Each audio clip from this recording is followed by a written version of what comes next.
India Legal presents Courts Roundup.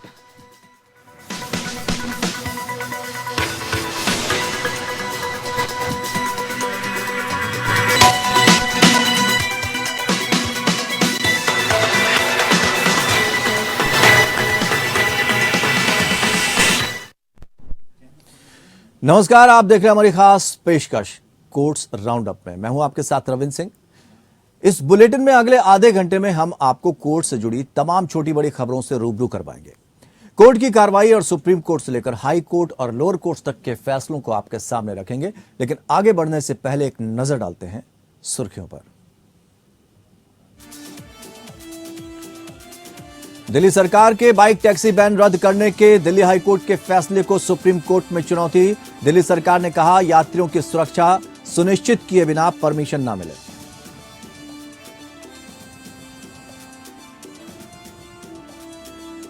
Bhagalpur Ganga पुल हादसे में Patna high court में दाखिल की गई पीआईएल याचिका में मामले की स्वतंत्र जांच की मांग। ठेकेदार कंपनी को ब्लैकलिस्ट करने की भी मांग।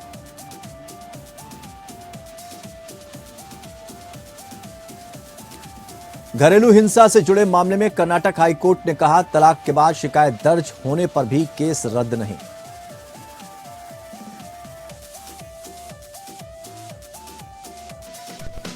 India Legal presents Courts Roundup.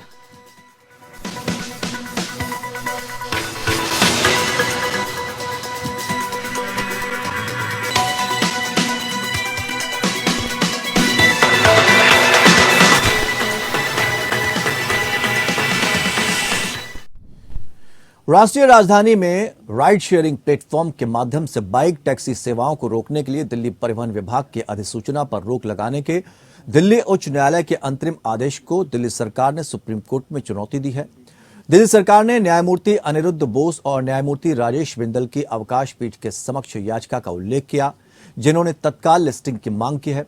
अदालत ने कहा कि वो याचिका पर बुधवार को सुनवाई करेगी। दिल्ली सरकार ने दिल्ली उच्च न्यायालय के 26 मई के फैसले को चुनौती दी है, जिसमें उत्तरदाताओं को दिल्ली के राष्ट्रीय राजधानी क्षेत्र में बाइक टैक्सियों को चलाने की अनुमति दी गई है। यानी कि हाईकोर्ट ने दिल्ली सरकार के बाइक टैक्सियों पर रोक के आदेश को रद्द किया था, जिससे सरकार अब सुप्रीम कोर्ट में चुनौती दे रही है। सरकार का कहना है कि परिवहन नियमों के तहत यात्रियों की सुरक्षा सुनिश्चित किए बिना बाइक टैक्सियों को परमिशन देना संभव नहीं है।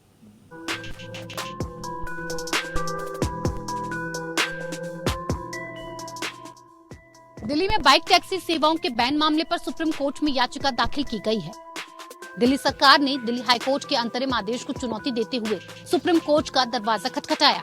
दरअसल हाईकोर्ट ने दिल्ली परिवहन विभाग के उस आदेश पर रोक लगा दिया था, जिसके तहत राष्ट्रीय राजधानी दिल्ली में बाइक टैक्सी सेवाओं को बैन कर दिया गया था। फरवरी 2023 में दिल्ली परिवहन विभाग ने अपनी बाइक टैक्सी सेवाओं को तुरंत प्रभावी रूप से बैन करने के लिए एक सार्वजनिक नोटिस जारी किया था। पिछले महीने दिल्ली हाईकोर्ट ने कहा था कि जब तक दिल्ली सरकार मोटर वाहन अधिनियम के तहत आवश्यक नियमों को अधिसूचित नहीं करती है, तब तक 2 बाइक टैक्सी एग्रीगेटर्स और उसके सवारों के खिलाफ कोई कठोर कार्रवाई नहीं की जानी चाहिए। दिल्ली सरकार के आदेश में ऐप आधारित एग्रीगेटर्स को बिना व्यावसायिक परमिट के सड़क पर बाइक टैक्सी चलाने से रोका गया था।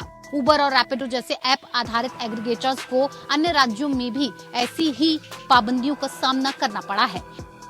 न्यायमूर्ति अनिरुद्ध बोस और राजेश बिंदल की अध्यक्षता वाली पीठ ने कहा कि वो याचिका पर बुधवार को सुनवाई करेगी।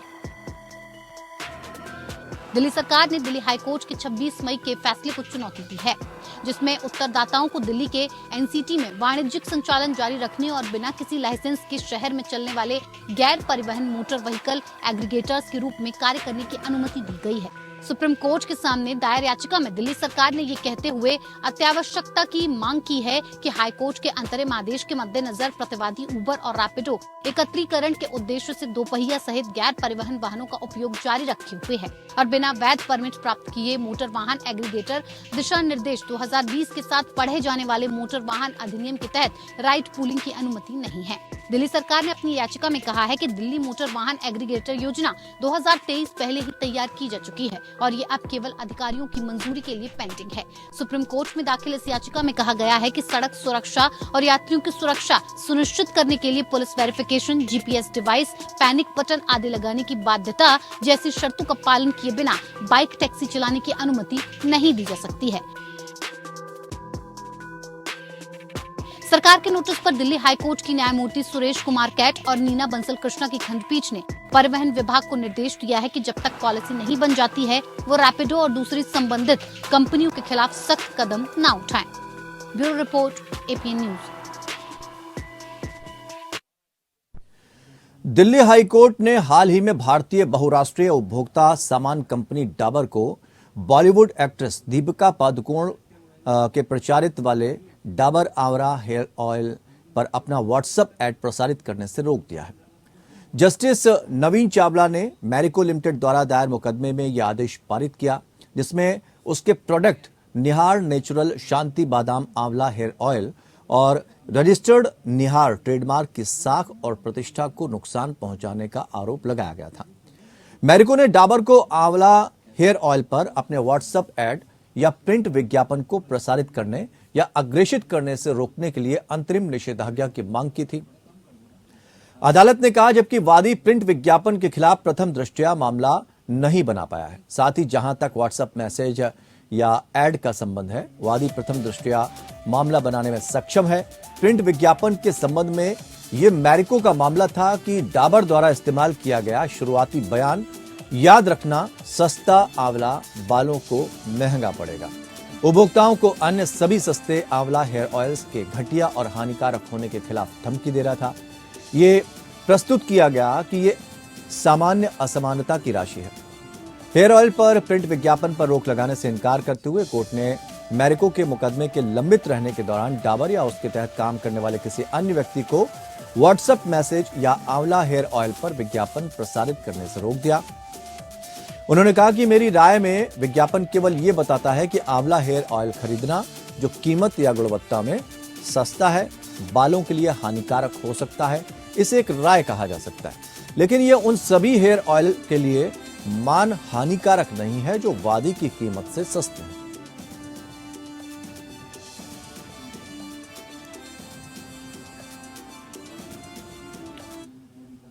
दिल्ली हाईकोर्ट ने PMLA एक्ट से जुड़े मामले पर फैसला सुनाया। केस के तहत मेडिकल आधार पर जमानत देने की शक्ति पर टिप्पणी की गई। कोर्ट ने कहा कि संतुष्टि दर्ज करने के बाद विवेकपूर्ण तरीके से काम करना चाहिए। जस्टिस विकास महाजन ने कहा, ऐसे व्यक्ति की स्वतंत्रता जिस पर किसी अपराध का आरोप लगाया गया है या दोषी ठहराया गया है, कानून द्वारा स्थापित प्रक्रिया के अनुसार कम किया जा सकता है। हालांकि स्वास्थ्य के अधिकार को संविधान के अनुच्छेद 21 के महत्वपूर्ण पहलू के रूप में भी मान्यता प्राप्त है। सिर्फ इसलिए कि कोई व्यक्ति अंडर ट्रायल है या फिर दोषी भी है, जो जेल में बंद है, जीवन के अधिकार के इस पहलू को कम नहीं किया जा सकता।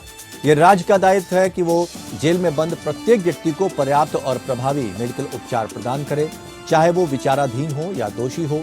अदालत मनी लॉन्ड्रिंग मामले में आरोपी संजय जैन की जमानत याचिका पर सुनवाई कर रही है। नियमित जमानत याचिका उनकी पत्नी के माध्यम से दायर की गई। नियमित जमानत के लंबित रहने के दौरान पत्नी ने 22 मई को हलफनामा दायर कर जैन को 3 महीने के लिए मेडिकल और मानवीय आधार पर अंतरिम जमानत देने का अनुरोध किया, जिसमें कहा गया कि उनकी स्वास्थ्य स्थिति अनिश्चित है। पत्नी द्वारा प्रस्तुत हलफनामे में कहा गया कि 57 वर्षीय जैन हाई ब्लड प्रेशर, अवसाद और चिंता, मधुमेह जैसी कई पहले से मौजूद बीमारियों से पीड़ित हैं। यह भी कहा गया कि जेल में उनकी तबीयत खराब हो गई है और उन्हें उचित इलाज नहीं मिल पा रहा है। हालांकि जैन को अंतरिम जमानत पर रिहा करने से इनकार करते हुए अदालत ने एम्स के निदेशक को जैन की मेडिकल स्थिति का मूल्यांकन करने के लिए तुरंत मेडिकल बोर्ड ऑफ डॉक्टर्स का गठन करने का निर्देश दिया। PMLA की धारा 45 का अवलोकन करते हुए अदालत ने कहा, व्यक्ति को जमानत पर रिहा किया जा सकता है अगर वो बीमार या दुर्बल है।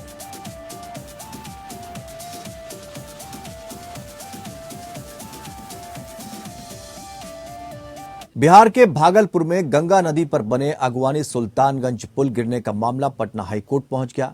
पटना हाईकोर्ट में जनहित याचिका दायर की गई है। याचिका में मामले की स्वतंत्र जांच की मांग की गई है। यह याचिका एडवोकेट मणिभूषण प्रताप सिंगर ने दायर की है। याचिकाकर्ता ने पुल का निर्माण करने वाली एसपी सिंगला कंस्ट्रक्शंस कंपनी के खिलाफ कार्रवाई करने की मांग भी की है। याचिकाकर्ता का कहना है कि पुल का तुरंत पुनर्निर्माण करने का निर्देश दिया जाए। याचिका में कहा गया है कि जिन लोगों की लापरवाही से पुल गिरा है उन लोगों पर कार्रवाई की जाए। पुल गिरने से सार्वजनिक धन का भारी नुकसान हुआ, साथ ही जनता को असुविधा हुई। सेंगर ने याचिका में मांग की है कि पुल बनाने वाली एसपी सिंगला कंस्ट्रक्शंस कंपनी को ब्लैकलिस्टेड किया जाए और उससे नुकसान की वसूली की जाए। मणिभूषण सेंगर ने याचिका में यह भी कहा है कि इतने कम वक्त में दोबारा पुल का ध्वस्त होना इसमें करप्शन और कमीशन खोरी को साफ दर्शा रहा है। याचिका में कहा गया है कि यह पुल 1717 करोड़ रुपए की लागत से बनना था। पुल का निर्माण करने वाली कंपनी ने लापरवाही बरती है। याचिकाकर्ता ने राज्य सरकार और उसके अधिकारियों पर कंपनी को काम पूरा करने के लिए अधिक समय देने का भी आरोप लगाया, जबकि कंपनी ने काम में देरी की थी। याचिका में कहा गया है प्रतिवादियों ने सत्ता की मिलीभगत से सरकारी खजाने को नुकसान पहुंचाने के लिए भारी सार्वजनिक धन का दुरुपयोग किया है। उन्होंने पुल का निर्माण ठीक से नहीं किया। इससे पहले सीएम नीतीश कुमार ने माना था कि कुछ गड़बड़ हुई है तभी ये पुल गिरा। वहीं सरकार को आईआईटी रुड़की के उस रिपोर्ट का भी इंतजार है जो पुल की जांच से जुड़ी है।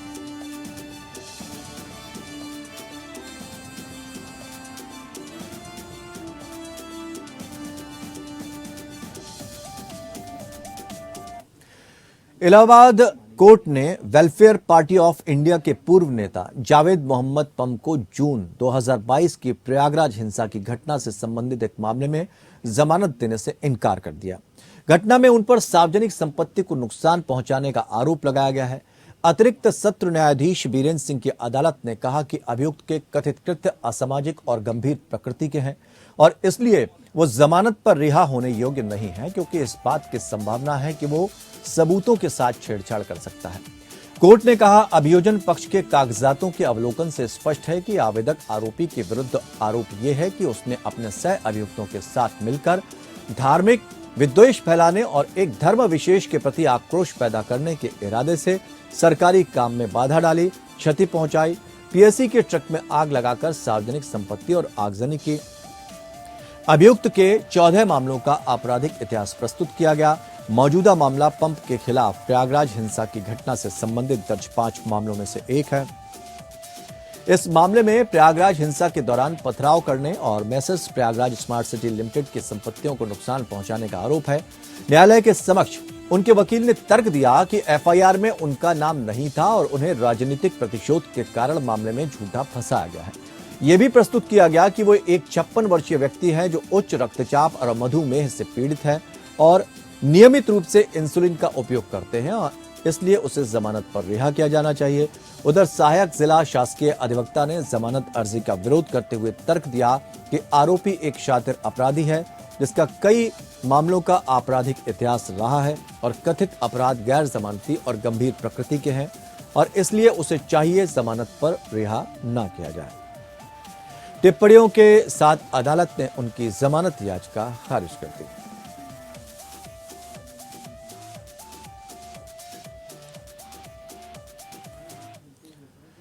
कर्नाटक हाईकोर्ट ने एक पति द्वारा भारतीय दंड संहिता की धारा 498 के तहत अपनी पत्नी द्वारा दर्ज की गई शिकायत को रद्द करने की मांग वाली याचिका को खारिज कर दिया, क्योंकि उसने उसे विवाह के टूटने के लिए सौहार्दपूर्ण समाधान की मांग करने वाला कानूनी नोटिस भेजा था।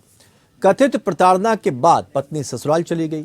इसके बाद पति ने अक्टूबर 2022 में उसे एक कानूनी नोटिस भेजा जिसमें शादी में तकरार के उद्देश्य से विवाद के सौहार्दपूर्ण समाधान की मांग की गई थी। बाद में दिसंबर में पत्नी ने याचिकाकर्ता के खिलाफ आईपीसी की धारा 498A, 307 और 506 और दहेज निषेध अधिनियम 1961 की धारा 3 और 4 के तहत शिकायत दर्ज कराई। पति का प्राथमिक तर्क ये था कि शिकायत उसकी ओर से दिए गए कानूनी नोटिस का जवाब है और आईपीसी की धारा 498A के तहत अपराध का कोई केस नहीं बनता। उन्होंने तर्क दिया कि पति द्वारा तलाक के लिए नोटिस भेजने और उसके बाद अपराध के तत्काल पंजीकरण होने पर अपराध महत्व को बैठा है। पत्नी द्वारा दर्ज कराई गई शिकायत पर गौर करने पर पीठ ने पाया कि पति द्वारा पत्नी को मानसिक और शारीरिक दोनों तरह से प्रताड़ित करने के कई कथित मामले हैं। पत्नी ने यह भी बताया कि पति ने गला दबाकर उसकी जान लेने की कोशिश की और उसे रीढ़ की हड्डी में चोट का इलाज कराना पड़ा। कोर्ट ने स्पष्ट कर दिया कि किसी दिए गए मामले में अगर यातना के आरोप एक निश्चित समयावधि में लगाए जाते हैं तो पति द्वारा एक साथ या शिकायत से ठीक पहले तलाक के लिए नोटिस जारी करने से शिकायत खुद को महत्वहीन नहीं बना लेगी। पीठ ने माना कि ऐसे कई मामले हैं जहां परिवार के सदस्यों को अनावश्यक रूप से पत्नी द्वारा अपराध के जाल में घसीटा जाता है, जबकि शिकायत दर्ज करते समय आईपीसी की धारा 498A का इस्तेमाल किया जाता है। हालांकि आरोपों पर मामले के आधार पर विचार किया जाना चाहिए।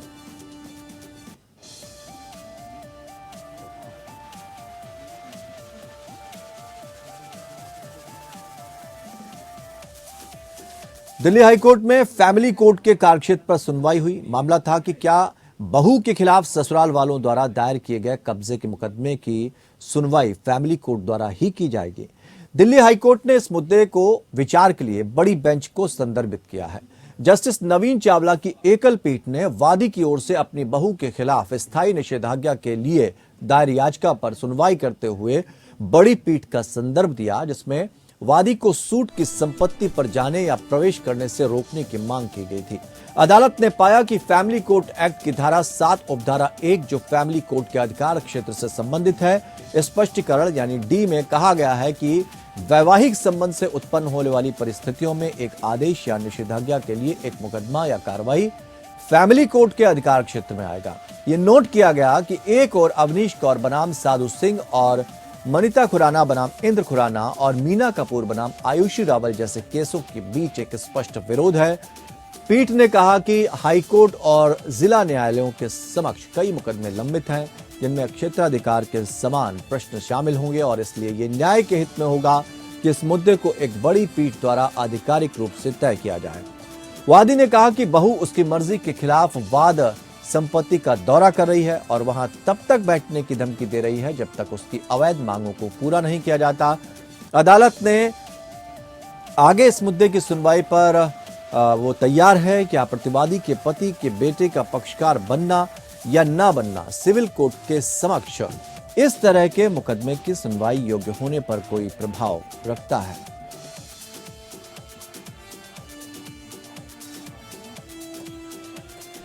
तो बहू के खिलाफ ससुराल वालों का ये मामला है यहाँ पर, और बहू के खिलाफ जब ये केस किया गया तो दिल्ली हाई कोर्ट की बड़ी बेंच को ये रेफर किया गया है। दिल्ली हाई कोर्ट की अब बड़ी बेंच इस पर फैसला लेगी और ये बताया जा रहा है कि जो मांगे हैं उसको लेकर वो बहू जो है, यानी वादी ने जो कहा कि बहू उसकी मर्जी के खिलाफ वाद संपत्ति का दौरा कर रही है और वहां तब तक बैठने की धमकी दे रही है जब तक उसने कहा है कि उसकी मांगों को पूरा नहीं कर लिया जाता।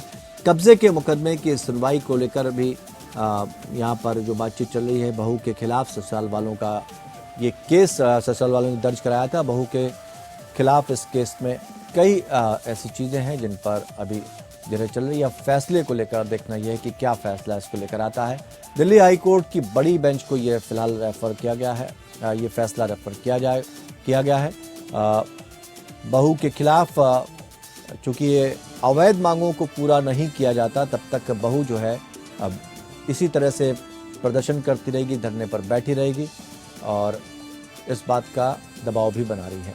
तो वादी ने यह कहा है कि बहू उसकी मर्जी के खिलाफ वाद संपत्ति का दौरा कर रही है, वहां तब तक बैठने की धमकी दे रही है जब तक उसकी अवैध मांगों को पूरा नहीं किया जाता। अदालत ने आगे इस मुद्दे की सुनवाई पर वो तैयार हो गई है। क्या प्रतिवादी के पति के बेटे का पक्षकार बनना या ना बनना सिविल कोर्ट के समक्ष इस तरह के मुकदमे की सुनवाई योग्य होने पर कोई प्रभाव रखता है या नहीं, इस बात पर भी विचार किया जाएगा। तो आपको बता दें, बहू के खिलाफ ससुराल पक्ष का यह मामला था। अदालत ने यह पाया कि फैमिली कोर्ट एक्ट की धारा 7 उपधारा 1 जो फैमिली कोर्ट के अधिकार क्षेत्र से संबंधित है, स्पष्टीकरण डी में कहा गया है कि वैवाहिक संबंध से उत्पन्न होने वाली परिस्थितियों में एक आदेश या निषेधाज्ञा के लिए यह मुकदमा या कार्रवाई फैमिली कोर्ट के अधिकार क्षेत्र में आएगा।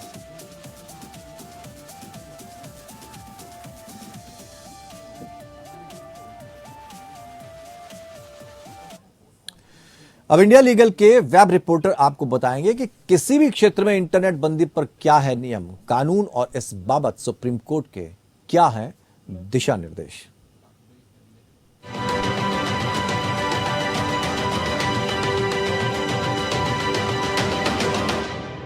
After violence broke out in Manipur, 3 मई से वहां इनडेफिनिट इंटरनेट बैन इम्पोज कर दिया गया है। इनडेफिनिट यानी अनिश्चितकाली। अब इसको चुनौती देते हुए सुप्रीम कोर्ट में एक पेटिशन फाइल की गई है, ये कहते हुए that this move has strained personal, professional and social relationships and इसने लोगों में डर, चिंता, लाचारी और हताशा का माहौल बना दिया है। कभी-कभी देश में वायलेंस की वजह से शांति बनाए रखने के लिए गवर्नमेंट को इंटरनेट सेवाओं को बंद करना पड़ जाता है। Section 69A of the Information Technology Act 2008 gives the government power to block particular websites and not the internet as a whole. Let's know about the highlights of the orders.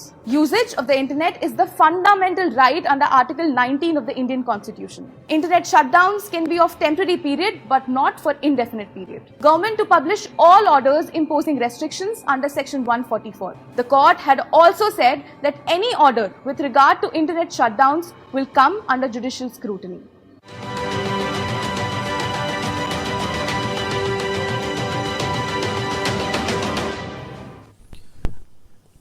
चलिए बढ़ते हैं आगे। हिमाचल प्रदेश हाईकोर्ट ने क्रूरता और परित्याग का आरोप लगाने वाली पत्नी के खिलाफ एक पति की याचिका को खारिज करते हुए कहा कि किसी भी पत्नी को पति के साथ किसी अन्य महिला को रखकर ससुराल में रहने के लिए मजबूर नहीं किया जा सकता।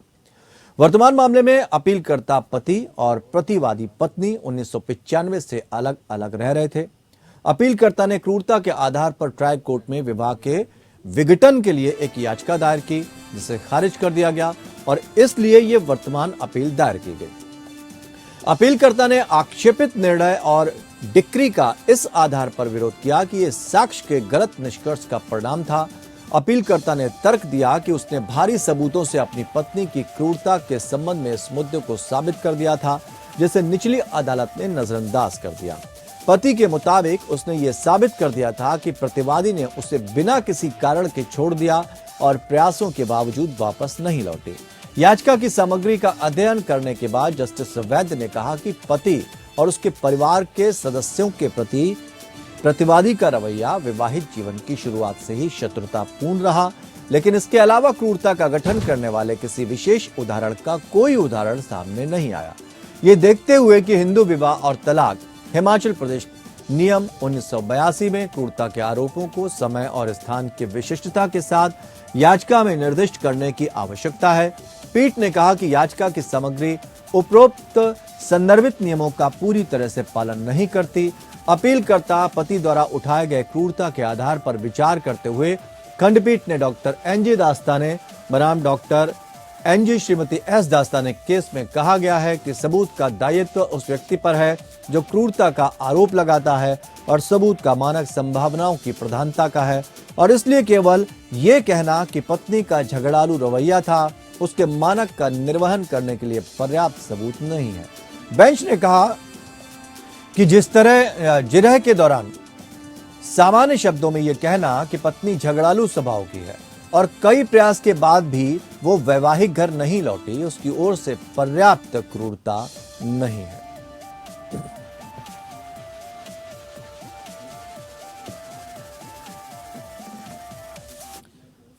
तो कोर्ट साउंड अप में फिलहाल इतना ही, लेकिन खबरों का सफर लगातार जारी रहेगा। जुड़े रहिए हमारे साथ। India Legal presents Courts Roundup.